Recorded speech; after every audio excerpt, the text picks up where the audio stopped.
Hi, good day everyone. I am Ilani Temple and today I'll be presenting to you my research entitled Improving the Teaching of DLE Garment Construction through Recorded Video Lessons or RVL as Supplementary Learning Tool. So the Commission on Higher Education subjected the guidelines on implementing flexible learning to continue education despite the situation during the pandemic. So we all know that TLE is one performance-based discipline that requires a live demonstration. As a result, there is a compelling need to look into new learning modalities and customize delivery modes to satisfy students' demands for quality education. Technology has become increasingly significant in education, with recorded video lessons being one example. However, it is said to be a potent educational instrument that can also boost the learning rate, which in the literature, this approach gained a little attention. The Philippine government created different alternative delivery modes to ensure that education will never be stagnant, wherein, despite the global pandemic, students can continue to learn, of course. Furthermore, teachers must guarantee that non-recorded video lessons created are relevant and sufficient to suit the needs of the learners. It is indeed noticeable. TLE has been challenging to conduct, and especially in the modular platform, since it needs an actual classroom setting. RVL provides students adequate time to understand the materials and perform a certain activity in their comfort zone while learning. Students' learning outcomes can be improved if they exposed to innovative and motivating instructional approaches. So I have here the adjectives. This study aimed to determine the efficacy of recorded video lessons as supplementary teaching method in TLE garment construction for beta-led second-year students at CTU Bawili campus during the school year 2021-2022 as a foundation for video-based learning activities. So the first goal is to assist TLE instructors in delivering the body of knowledge and improving students' mastery of learning. The second one is to utilize the video-based learning activity as a teaching method to increase students' engagement, participation, and interest in the subject matter as performance-based in the new normal of education, the online learning. So for the methods, I used a quasi-experimental method which assessed the efficacy of RVL as supplementary teaching method in TLE garment construction for beta-led second-year students at CTU Bawili campus. I conducted pre and post tests before and after the intervention. Moreover, implementation and assessment of the respondents' performance in the different basic 2 core competencies. So at this time, I will show you an example of students performing their pre-test. Points of a person. So first, this is the cervical, the shoulder blade, the armpit, the elbow, and the gluteal foral point. Next is the neck, the thoracic vertebra, the waist. The is we will measure the bust. So here is how to measure the bust, like that. Next is the waist, here, waist. And the next one is the high hip. So see that bone in your hip, that is the high hip. And lower the high hip is the hip. So this is how to measure. Then the next one is the front waist length. So this is how to measure the front waist length. And the back waist length is here. And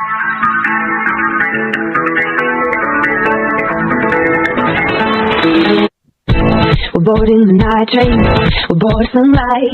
We want moonrays and nitrates, we want silver and fire. 'Cause every day we spend overthinking, makes me want to sing like those. Got the dreamers and the dreamers and the blue dreams. Something up enough to the pieces. You were breaking those tables, and we're bending those rules. It's a cause we're all coming, we're staying, we're not running. We'll be raging like crazy, fly with me baby. Like we won't wait until night. Alright, so as we can observe from the pretest, the body measurements techniques and pattern drafting demonstrated were incorrect in several key areas. Firstly, some of the terminology used for body points was very inaccurate, leading to confusion regarding the correct location for specific measurements. In addition, since we have 3 types of measurements, we have the circumferential, horizontal, and vertical measurements. these were not taken or applied properly, which impacted the overall fit of the patterns.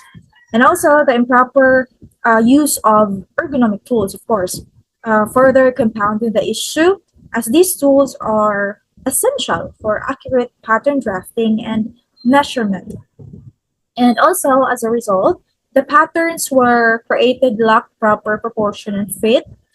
To resolve these issues, a more thorough understanding and application of correct body measurement techniques.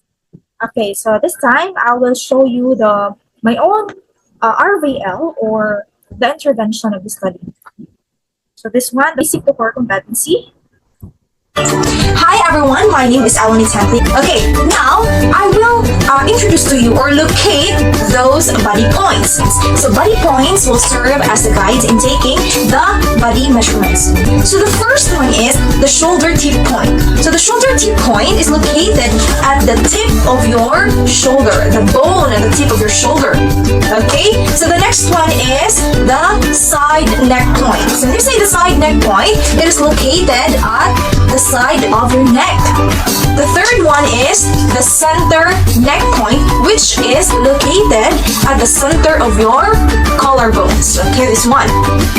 So now let's proceed to the body measurements, or how to take the body measurements. A screen. So these are the body measurements. Is the appropriate tool or measuring tool used in taking the body measurements. A, tape measure. B, ruler.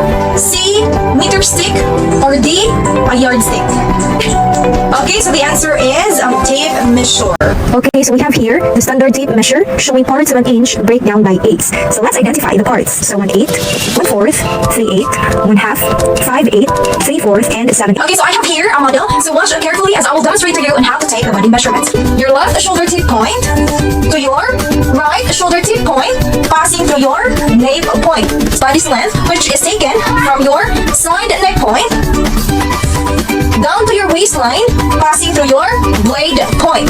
So this is the back body's length. So that's how you take the body measurements. So now I will introduce to you, or I will share to you, what are the 3 types of measurements. So Now proceed to the core competency. Okay, so those are the needed body measurements in drafting the trouser with slide pocket and blouse with collar and sleeve. Okay, so let's proceed to drafting the patterns. So these are the tools needed in drafting the pattern. L square, hip curve, French curve, marker, tracing wheel, carbon paper, tailor's chalk, and a tape measure. So in drafting a trouser pattern, we need to have border lines. So all you need to do is connect the dots, and at the corner, mark A as your starting point. That's for the front pattern at 13 1/2. Now connect the facing using hip curve. Okay, for the sleeve pattern drafting, let's draw border lines and mark A as starting point. A to C is 4 inches downward, and A to B is the sleeve length. Okay, so let's now project the lines to the right. Okay, let's take a look of what is really the formula of getting the armhole. Using your pattern. Okay, so these are the cut patterns.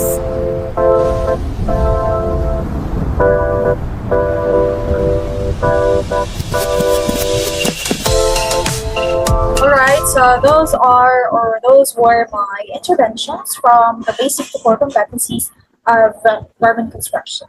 So now I will show you the post-test, and let's see the improvement of the students' performance. So hello guys, for today's video, we will measure the body measurement of this kit and tape measure. So first is we will measure the shoulder width of this kit. Shoulder width, we need to locate the shoulder point and the shoulder tip point of the another, passing through between the neck point. So next is the bust distance. So it is taken from your bust tip point to another bust tip point. So here, measurement, but in hip measurement, there are 2 types, the hip 1 measurement and the hip 2 measurement. So in measuring the hip 1, we will locate this from your waist down to your hip, 4 inches, then around the body. Measurement is from your hip down to 8 inches, then around the short. Alright, so those were just clips from their post-test as well as their pre-test. So as we can observe, it was really an excellent progress. to their post-test. So it's clear that there was a significant improvement since the pre-test. So there was an understanding of body measurements and also the some of the terminology and the correct locations is now more accurate compared to the pre-test, right? And the application of circumferential, horizontal, and vertical measurements was spot on. So it was also demonstrated a strong grasp of ergonomic tools, using them effectively to achieve precise measurements. And the patterns that drafted was or were much more proportional and well fitted, reflecting the growing skill and also the attention to detail. So it's really evident that there was better results than the pretest. All right, so for the results, so the first table was a summary table for competencies. So here, from the basic to core competencies, the first one is locating the body points. The second is taking the body measurements. The third one is using the ergonomic tools in pattern drafting. And the core competencies are pattern drafting and layouting a simple blouse with set and sleeve and convertible collar and trouser pants.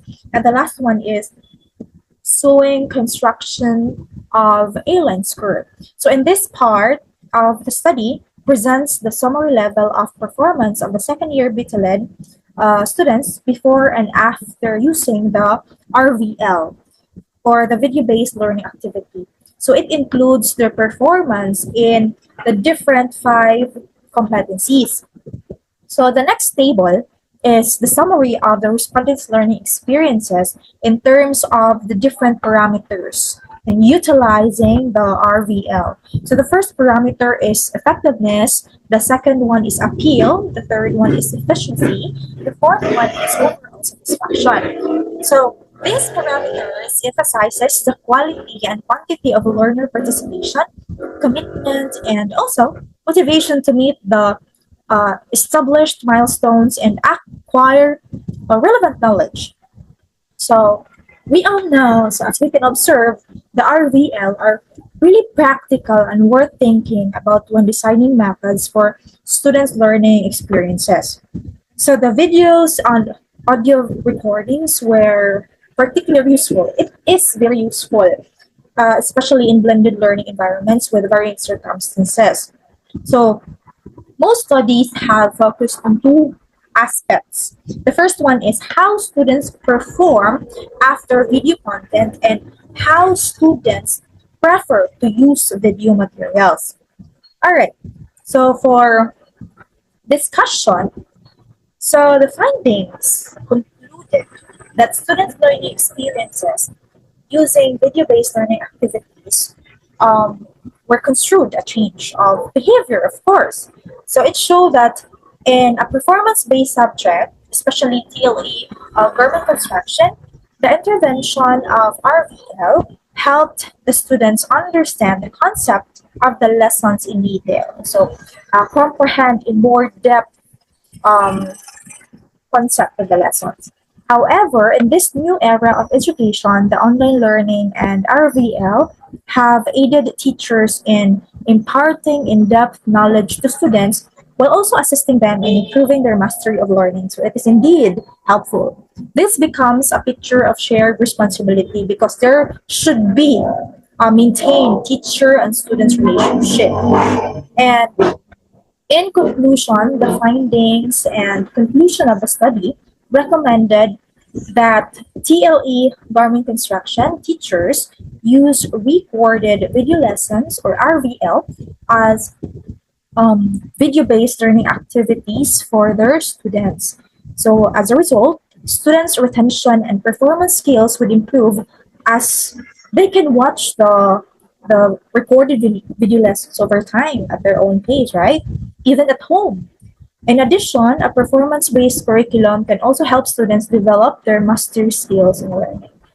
All right, so that's it. So again, my research title is Improving the Teaching of PLE Garment Construction Through Recorded Video Lessons as Supplementary Learning Tool. So thank you so much for giving your time and also for your effort in watching this video. Thank you so much. Again, I am Eleni Temple, and again, good day. Bye.